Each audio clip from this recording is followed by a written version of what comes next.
Okay, today I'd like to talk about this local newspaper that I get free.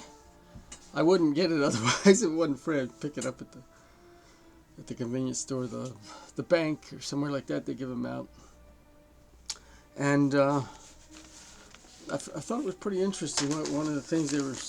This is called the Bucks County Herald, and it's sort of it's kind of like the new way of doing newspapers now. They got to give them out for free, and it's mostly infomercials.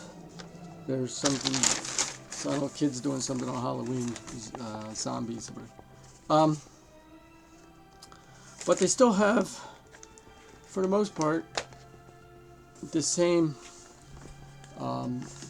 cultural Marxist editorial material that you'd find, in the papers that are going out of business. Like here, for instance, here's something on vaccines. How vaccines work. Okay, so of course they're promoting vaccines. But there was an interesting letter here, an opinion, a piece, People in the News, Chatterbox, they call this, Camille Granito Mancuso, Comfort Under the Learning Curve. So I thought it was kind of interesting that they actually, she was actually able to write this letter because the way she treats some of the topics here, she actually allows different opinions on Hitler's policies, for instance. That it's okay to have different opinions about that. Although hidden in here is like pro climate change, the whole climate change Marxist agenda, and I'm going to pick that apart too.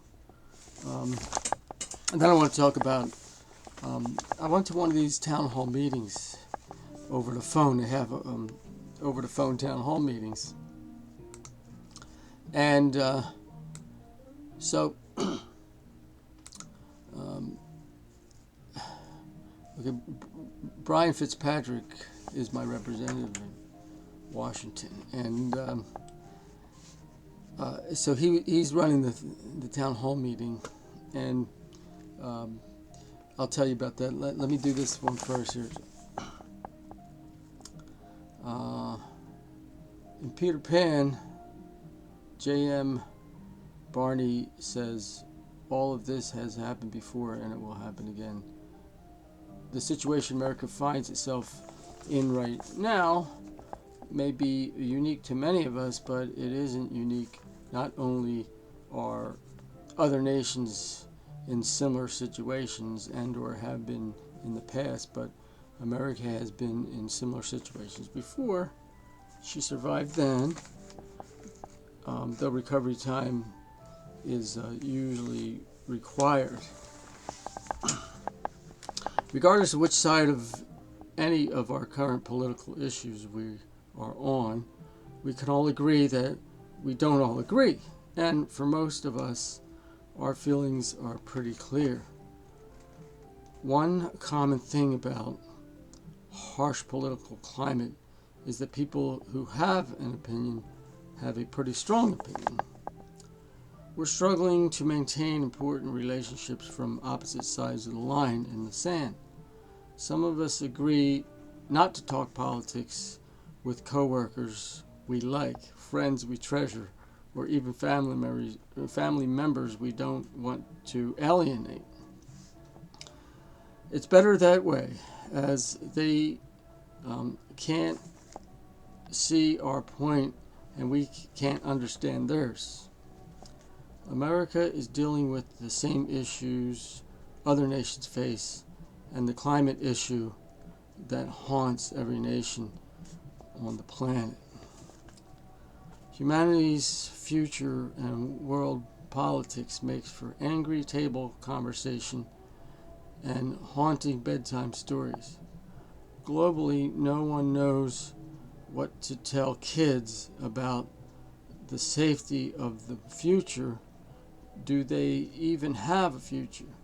Will it be like the end of the time machine with Eloy and Murlocs, or go to the way of Soylent Green? None of us knows how the planet will respond in time to its new environment and how that will alter our ability to survive. Americans are also wrangling with some pretty wild horses of our own. What we're feeling and seeing in America today isn't something we've experienced in a long time at this level. Our people are on opposite sides of a grand chasm. It isn't growing any smaller, nor are we bridging it well. The patriots take their corners. We're growing immune to inappropriate public outbursts by private citizens and the diatribes of public servants. The alienation creating the sign on the news, the alienation creating the spin on the news is purposely manufactured for specific goals to be achieved, especially to divide and conquer the American people. Fractions of our strength against powerful forces. The evidence, fractioning our strength against powerful forces. The evidence is all obvious enough to dissect. America and the world have been sticky places before, as specific issues fractured the unity of their people. Neighbors, friends, and family members have found themselves opposite sides of huge issues down through the ages. Just in recent history, Hitler's politics divided the dinner tables in half, as did Civil War, civil rights in Vietnam. Now so America's world politics, homeland policies, and dozens of other issues. Politics have always been divisive and pitted people against one another, each side believing it is right. Today, the open animosity in too many public places and in the political arena is neither productive nor any kind of path to a viable solution. What many of us find uniquely depressing, however, is our confusion as to how to be part of the solution, and our feeling of futility as our role in what we see as the cure, as dictated by our own perspective. We feel overwhelmed and helpless. While not everyone can run for office, stump for our candidate, march in Washington, work at polling booths, or donate millions to a cause or campaign, but it is important to remember that we can do something. Being part of the solution is better than caving to apathy. Keeping a perspective that is positive is imperative in times as challenging and potentially depressing as many are today in America and around the globe. We can only do what we can do, but no matter how small the part we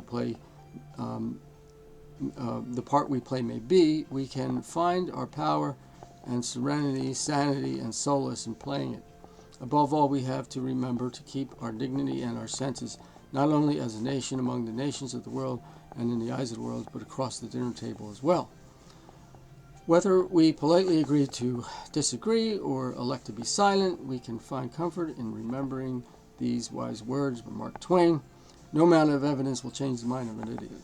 How to identify which of us is the idiot, however, he failed to mention, and it's probably better that way. So I thought this was pretty good that she was allowed to get away with saying that people were actually divided about Hitler, and I think they still are.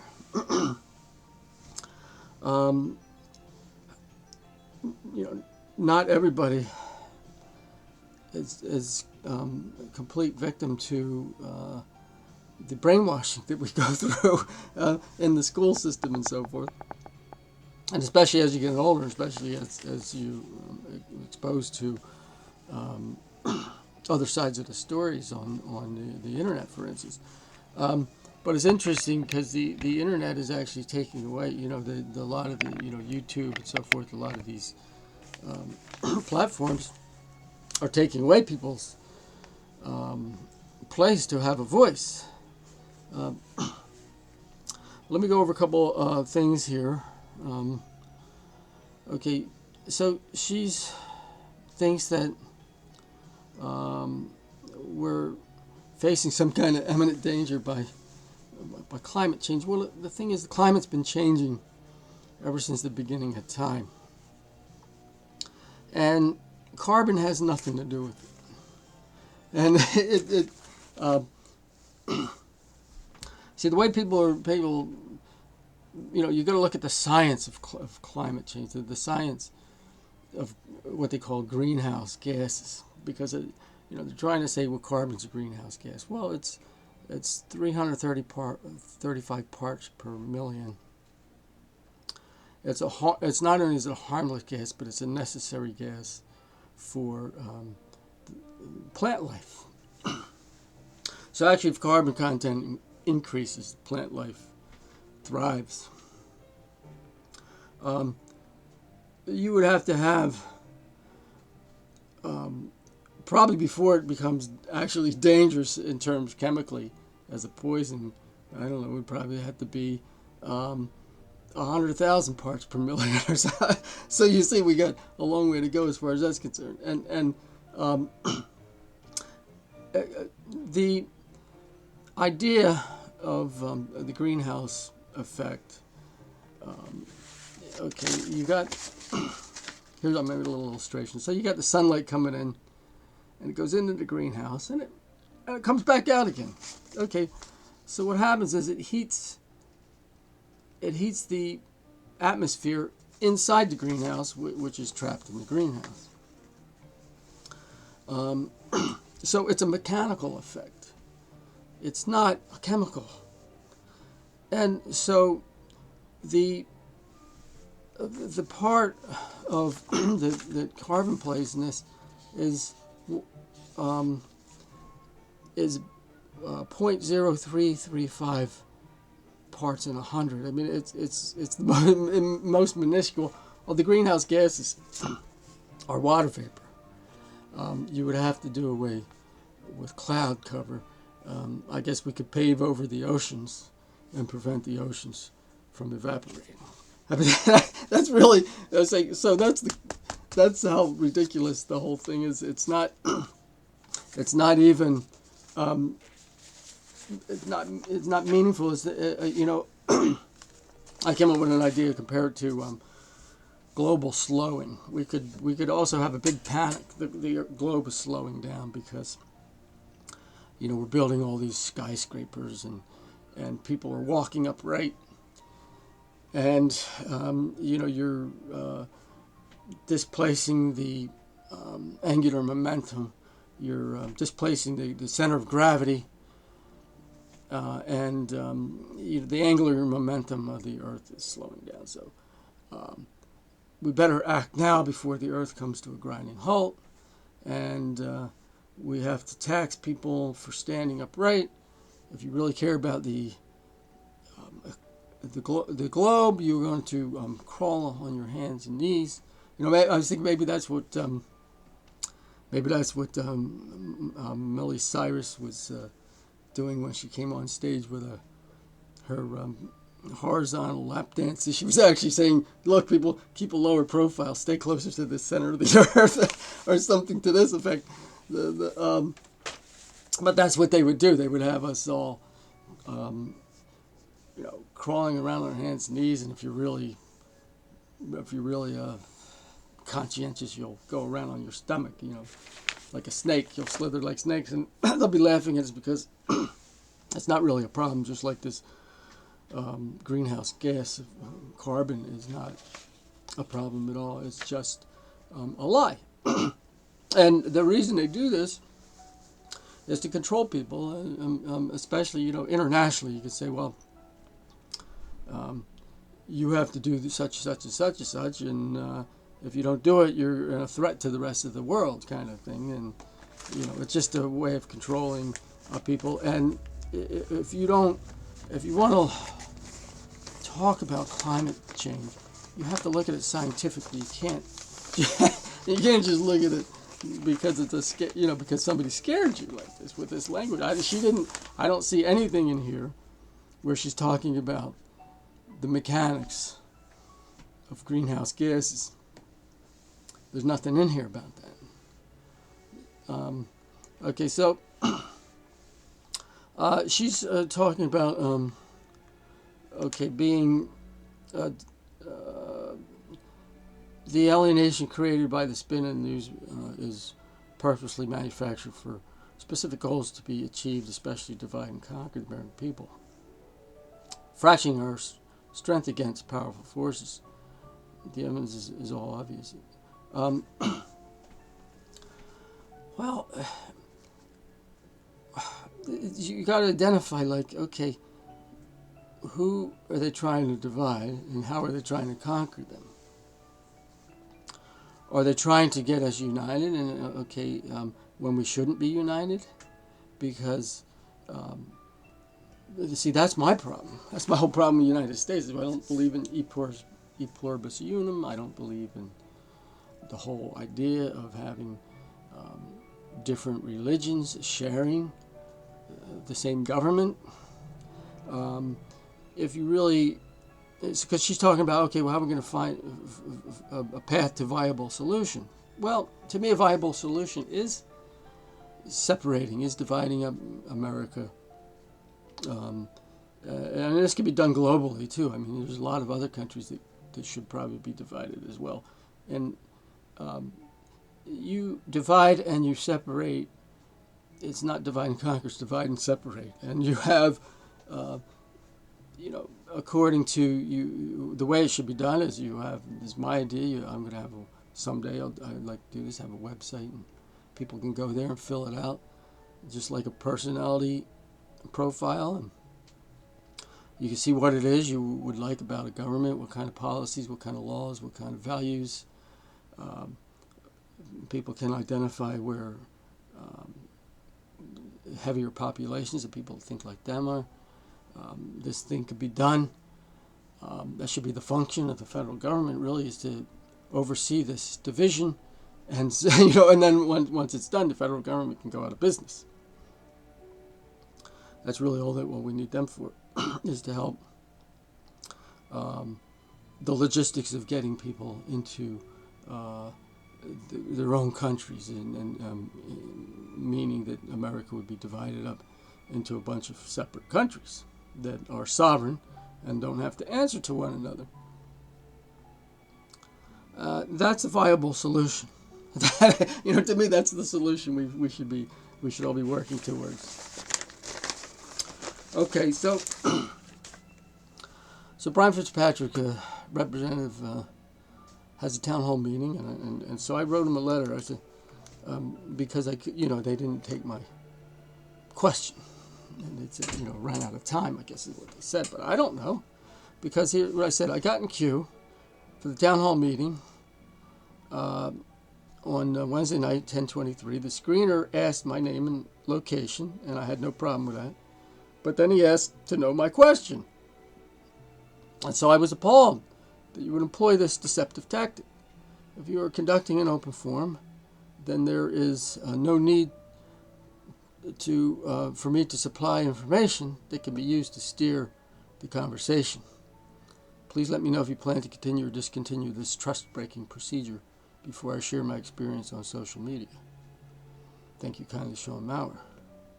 So, he didn't get back to me, so that's why I'm sharing it on social media. Think about that. Why are they asking you what my question is going to be? That's see. So that so I'm not going to waste my time going with participating in a town hall meeting.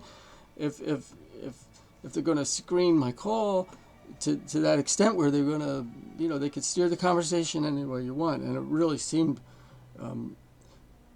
first of all, I caught the very beginning, he gives a little talk about things he's doing, like he's involved in these opioid programs. Well, he never mentions the fact that the military-industrial complex is bringing the opioids in the first place. Nobody, that whole opioid thing is, okay, they make money bringing it in, selling it, and then they make money playing like they're the hero, like they're concerned about the safety of the citizens, and they want to open all these rehabilitation centers, and they have these EpiPens. And I had a friend, an associate, that said, why don't they just let them overdose and die? And, well, because you can't make more money off them. If they're dead, that's really the way that the government treats the people. We're just, objects to control and to make money on. So I think that was all I was going to talk about today. There probably was other things I was thinking about talking about, but I could go over this. Last time I made a video, it was a real long one, and I tried to cover some of this. It was called J-Pill Jesus, and in the process of going through the scriptures and the Gospels, I came across the topic of Jesus being 3 days and 3 nights in the grave. So I charted it out. Okay, here's how it works. Okay, so so here's where Thursday over here. Okay, this is Thursday night, which and remember in the Hebrew thing, night comes before the day. Okay, so Thursday night, he's getting in trouble. Okay, he's crucified, and that would be considered the night there. Okay, so he's put in the tomb Thursday day, which is a Sabbath, because that Thursday was Passover, and Passover is a Sabbath. So then comes Friday night, Friday day, Saturday night, Saturday day, and of course Saturday is a Sabbath also. And then he's in the grave Sunday night, and he leaves the tomb. So he was in the tomb Thursday day, Friday day, and Saturday day. That's your 3 days. And he was in the tomb Friday night, Saturday night, Sunday night. That's your 3 nights. So that's how that works, because I know there's a lot of confusion. There's even some Bible translations, some of these paraphrase ones, that just fill in the day Friday, put the word Friday in there for when he was buried, which is just not, it's not in the original text at all. They just, that tradition has stuck, and it's a false tradition. It's based on poor scholarship, bad information. So, all right, so I'm glad I got this out of the way. Now I can next time I see something interesting to talk about. Okay, well, I know one more thing. Probably know this by now. The red ice has been taken off of YouTube, and there a lot of people are talking about going to BitChute. I can't get on BitChute, so it's not BitChute's not doing it for me. I'm trying other things. I'm going to try DLive and Vimeo. I think I'm going to try Vimeo. It's an alternative. I don't know how long, because right now I'm not kicked off of YouTube. And that's the nice thing about being like a nobody. You don't have to, they're not going to pay attention to you. So right now I'm still on YouTube for what it's worth. All right, so thanks for listening, and I guess subscribe. I guess eventually someday I'll have my own website too, and I could just put on my videos on my own website, because there are a lot of people going back to the website. I've been watching Red Ice on their website She's on exclusively. I mean, almost not on YouTube at all lately, anyways. So it didn't. I'm not missing them from not being on. The problem, of course, is you want to be exposed to. You want to get your message out to people who haven't heard it. You're preaching to the choir all the time. All right, take care.